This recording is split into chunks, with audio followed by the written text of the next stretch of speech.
Hey everyone, it's Shane from the Sensory Room at the Ark of St. John's. Right now I'm going to show you how to enable the closed captioning for YouTube live videos that have already been posted.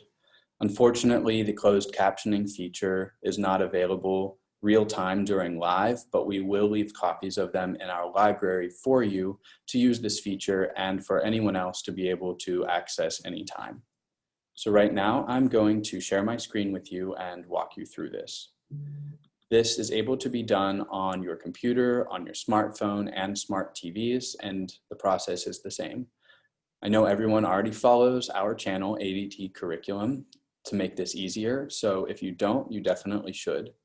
You'll go to our Videos tab, where all of our videos are, and right here is a copy of the Happy Thursday from ADT video that we did this morning.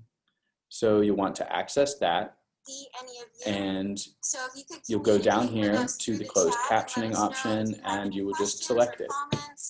And then as you can see, we have our closed captioning, and this will exist throughout the entire video. This process looks the same for your smartphone and your smart TV, where you just select the down option to bring up the menu bar at the bottom, and you will look for that same closed captioning option and select it. So that is how you enable closed captioning for the recorded YouTube live videos, and we hope you'll join us soon. Bye.